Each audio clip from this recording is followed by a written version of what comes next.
जय हिंद दोस्तों, कैसे हैं आप लोग। मैं आशा करता हूं आप लोग मस्त होंगे, तंदुरुस्त होंगे और अपने पठन पाठन में व्यस्त होंगे, एलपीटी की तैयारी कर रहे होंगे।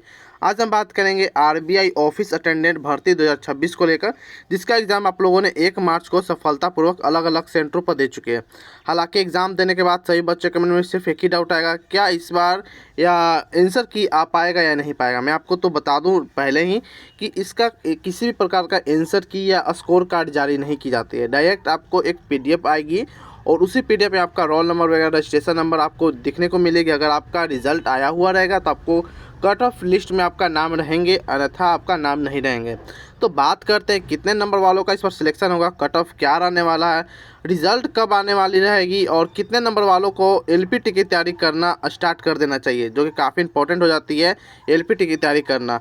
तो सारा कट ऑफ बताएंगे, सारा डाउट क्लियर करेंगे। तो वीडियो को शुरू से अंत तक जरूर देखिएगा। अगर चैनल पहली बार विजिट किए तो चैनल को सब्सक्राइब कर सकते हैं, बेल आइकन दबा सकते हैं, क्योंकि आरबीआई ऑफिस अटेंडेंस से जुड़ी कोई भी अगर जानकारी आती है, रिजल्ट आती है, तो सबसे पहले आपको इसी चैनल पर देखने को मिलेगी। तो सबसे पहले बात करते हैं इसमें टोटल फॉर्म अप्लाई को लेकर। तो इसमें बता दूं टोटल लगभग 6 लाख के अप्रोक्स में टोटल फॉर्म भरे गए थे। प्रेजेंट कैंडिडेट की बात करें तो लगभग 4,46,000 के अप्रोक्स में टोटल इसमें प्रेजेंट कैंडिडेट हुए हैं। एग्ज़ाम आपका 1 मार्च को सफलतापूर्वक अलग अलग राज्यों में कंडक्ट कराई गई थी। आंसर की बात किया जाए तो आंसर की इसका जारी नहीं की जाती है, तो डायरेक्ट आपको रिजल्ट देखने को मिलेगी, ठीक है दोस्तों। यहाँ तक आपका सारा डाउट क्लियर हो चुका होगा। चलिए बात करते हैं एग्ज़ाम डिफ़िकल्टी लेवल को लेकर। तो एग्ज़ाम आपका रीजनिंग एबिलिटी की बात करेंगे तो मॉडरेट प्रश्न आपसे पूछा गया था। न्यूमेरिकल एबिलिटी की बात किया जाए तो मॉडरेट टू हार्ड था, और इंग्लिश लैंग्वेज मॉडरेट और जनरल अवेयरनेस हार्ड आपसे पूछा गया था। यह सभी का अलग अलग हो सकता है, लेकिन जो एवरेज बच्चे का रिव्यू देखने को मिला है ये यही था, क्योंकि बहुत से ऐसे रहता जो रीजनिंग में अच्छे खासे होते हैं लेकिन इंग्लिश में कमज़ोर होते हैं। कोई ऐसे भी बच्चे होते हैं जो इंग्लिश में अच्छे होते हैं, स्ट्रॉन्ग होता है सब्जेक्ट, लेकिन रीजनिंग में वो वीक होते हैं। तो सभी का ओपिनियन अलग अलग इसमें हो सकता है, इसमें दो राय लेने की कोई ज़रूरत नहीं है। चलिए बात करते हैं कैटेगरी वाइज वैकेंसी क्या थी। तो मैं सबसे पहले आपको बता दूं, इसमें टोटल वैकेंसी बता दूं तो टोटल वैकेंसी इसमें 572 इसमें टोटल वैकेंसी थी। हाँ जी हाँ दोस्तों, 572 इसमें टोटल वैकेंसी थी। जनरल के 293 और एससी के 85, एसटी 58, ओबीसी के 71, ईडब्ल्यूएस के 51 और पीडब्ल्यूडी 39, एक सर्विसमैन 105 थी। यानी कि टोटल बात किया जाए तो 572 टोटल वैकेंसी थी, और कैटेगरी वाइज कुछ इस प्रकार से आपकी वैकेंसी निकाली गई थी। चलिए यहाँ तक आपका सारा डाउट क्लियर हो चुका होगा। तो आप अगर देखना चाहते हैं डिटेल में किस जो में कौन सा राज्य में कितना वैकेंसी आई हुई थी, किस कैटेगरी में कितना वैकेंसी थी, तो यहाँ भी आपका सारा विवरण दिया गया है, टेबल दिया गया है। तो आप यहाँ भी चेक कर सकते हो वीडियो पॉज करके, ठीक है। चलिए बात करते हैं आगे एग्जाम पैटर्न को लेकर। तो एग्जाम पैटर्न आपका रीजनिंग 30 नंबर के पूछे गए थे, जो कि 30 क्वेश्चन थे, और इंग्लिश भी 30 क्वेश्चन थे 30 मार्क्स के, यानी कि एक क्वेश्चन के लिए 1 मार्क्स निर्धारित थी। जनरल अवेयरनेस की बात किया जाए तो 30 क्वेश्चन 30 मार्क्स की। न्यूमेरिकल एबिलिटी की बात किया जाए तो 30 क्वेश्चन 30 मार्क्स की, यानी कि आपका 4 सब्जेक्ट पूछा गया था ओवरऑल, और चारों सब्जेक्ट आपका 30-30 क्वेश्चन थे और 30-30 मार्क्स के थे। यानी कि बात किया जाए टोटल क्वेश्चन 120 का और मार्क्स 120 का, ड्यूरेशन 90 मिनट आपका दिया गया था, ठीक है।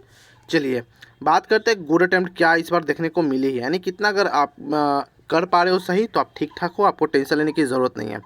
रीजनिंग की बात किया जाए अगर 23 से 25 क्वेश्चन आप सही कर पा रहे हो गुड अटेम्प्ट में, बिना निगेटिव मार्किंग। मैं निगेटिव मार्किंग छोड़कर बता रहा हूँ, आपको इतना प्रश्न सही होना चाहिए रीजनिंग सब्जेक्ट में। न्यूमेरिकल की बात किया जाए तो एबिलिटी में 21 से 23, इंग्लिश में 24 से 26, जनरल अवेयरनेस की बात किया जाए तो 22 से 24, ओवरऑल बात किया जाए तो अगर 90 से 98 के अप्रोक्स में अगर आप क्वेश्चन सही कर पा रहे हो, 90 से 98 के अप्रोक्स में क्वेश्चन सही कर पा रहे हो, तो आप गुड अटेम्प्ट में हो, आपको टेंशन लेने की ज़रूरत नहीं है। आप एलपीटी की तैयारी कर सकते हो। जी हाँ दोस्तों, आप एलपीटी की तैयारी कर सकते हो, जो काफ़ी इंपॉर्टेंट हो जाती है लोकल लैंग्वेज के लिए, तो ठीक है। चलिए बात करते हैं की स्टेज ऑफ सिलेक्शन, क्या आपका रहने वाला सिलेक्शन। पहले आपका ऑनलाइन टेस्ट निर्धारित की गई थी, तो आपको एयर टेस्ट हो गया है 1 मार्च को। लैंग्वेज प्रोफिशिएंसी टेस्ट जो कि आपको होने वाला नेक्स्ट स्टेज में, अगर इसमें आप पास कर जाते हो तो आपको इसके लिए बुलाए जाएंगे। क्वालिफाइंग नेचर की रहने वाला है, तो इसको कोई ज़्यादा आपको नहीं लेके चलना है, सिर्फ आपको क्वालिफाइंग करना है।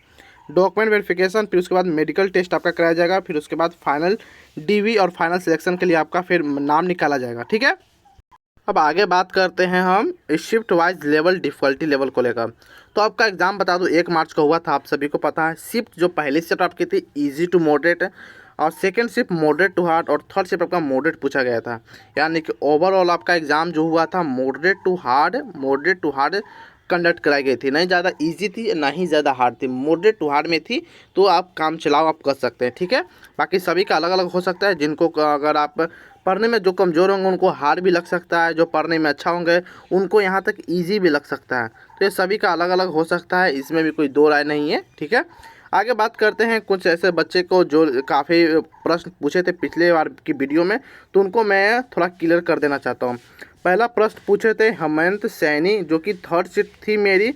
20 मिनट बच गए थे और 115 क्वेश्चन करने के बाद भी देखिए अगर आप अच्छे हैं 115 क्वेश्चन आप अटैम्प्ट किए हैं 120 में से। 120 में से अगर आप 115 क्वेश्चन अटैम्प्ट किए तो काफ़ी बेटर आपका देखने को मिलेगी। लेकिन हाँ 115 में कम से कम 110 सही हो जाना चाहिए अगर आपने इतना किया। नहीं तो अगर ज़्यादा गलत करते हैं तो टेंशन लेने की थोड़ी सी नौबत आ जाएगी आपको। दिल्ली सेकेंड शिफ्ट 84 अटैम्प्ट, ठीक है दिल्ली से हैं, ठीक है, लेकिन थोड़ा सा और होना चाहिए, 5-6 थोड़ा होना चाहिए ताकि 90 के अप्रोक्स में पहुंच जाते हैं। क्योंकि दिल्ली जैसे आप अगर सिटी से बढ़ते तो वहाँ कटअप ज़्यादा जाने की संभावना रहती है। चलिए बात करते हैं दिल्ली यूआर 95 अटैम्प्ट, 2-3 रॉन्ग होंगे। बाकी देखिए अगर 95 अटैम्प्ट किए हो तो 2-3 रॉन्ग होंगे तो 90 के अप्रोक्स में लेके चलिए। 90 के अप्रोक्स में अगर आप लेके चलते हैं तो फिर भी वहाँ का कट ऑफ क्लियर करने का चांस आपको बनता है। 95% चांस आपका बनता है। मैं 100% नहीं बोलूँगा, कोई भी 100% नहीं बोलेगा, जो ही बोलता है वो झूठ है। लेकिन हाँ 95 में ज़रूर बोलूँगा।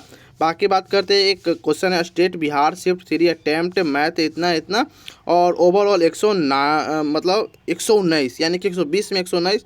देखिए अगर आपने इतना अटैम्प्ट किया है तो आप समझ जाइए गलत भी होने का चांस है। तो टेंशन नहीं, एक्यूरेसी 92 है तो ठीक है। लेकिन आपका अगर इतना अगर सही हो जाता है तो आपका 110% है चांस। 110 इसलिए बोल रहा हूँ क्योंकि उनका ओवरऑल 119 आप बोल रहे हैं तो ठीक ठाक है। चलिए आगे बात करते हैं एक्सपेक्टेड कट ऑफ क्या रहने वाला है, जो कि काफ़ी इंपॉर्टेंट हो जाती है। तो मैं आपको बता दूं अगर जनरल से या यूआर से हैं तो 88 से 90 अगर आप क्वेश्चन सही कर पा रहे हो तो टेंशन लेने की ज़रूरत नहीं है। आप एलपीटी की तैयारी कर सकते हो। एलपीटी के लिए आपको टैग वीडियो के टैग में आपको बुक देखने को मिल जाएगा, वहाँ से परचेस कर और अच्छा से आप तैयारी करिए।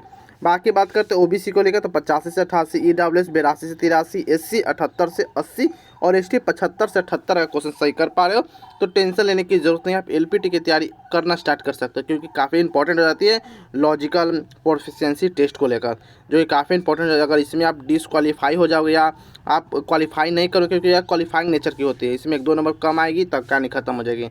इसमें कोई कट ऑफ ज़्यादा नहीं जाने वाली है, किसी भी प्रकार कोई मेरिट नहीं बनने वाली है, सिर्फ आपको क्वालिफाई करना है तो आपको इसके अच्छे से पढ़ना पड़ेगा, ठीक है। चलिए बात करते हैं अब रिज़ल्ट को लेकर, जो काफ़ी बच्चे इंतजार करें कि रिज़ल्ट कब आएगा। रिज़ल्ट की जहाँ तक बात है कि 12 मार्च को देखने को मिलेगी आपको रिज़ल्ट। 12 मार्च को या किसी अगर टेक्निकल इश्यू हो जाती है तो एक डेट आगे एक्सटेंड कर दी जा सकती है, लेकिन 12 मार्च तक आपको देखने को मिल जाएगी रिज़ल्ट।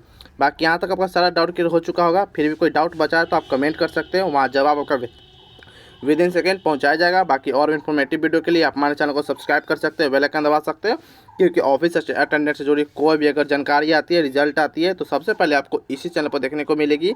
तो फिर मिलते हैं कोई और इन्फॉर्मेटिव वीडियो में, तब तक के लिए जय हिंद जय भारत दोस्तों।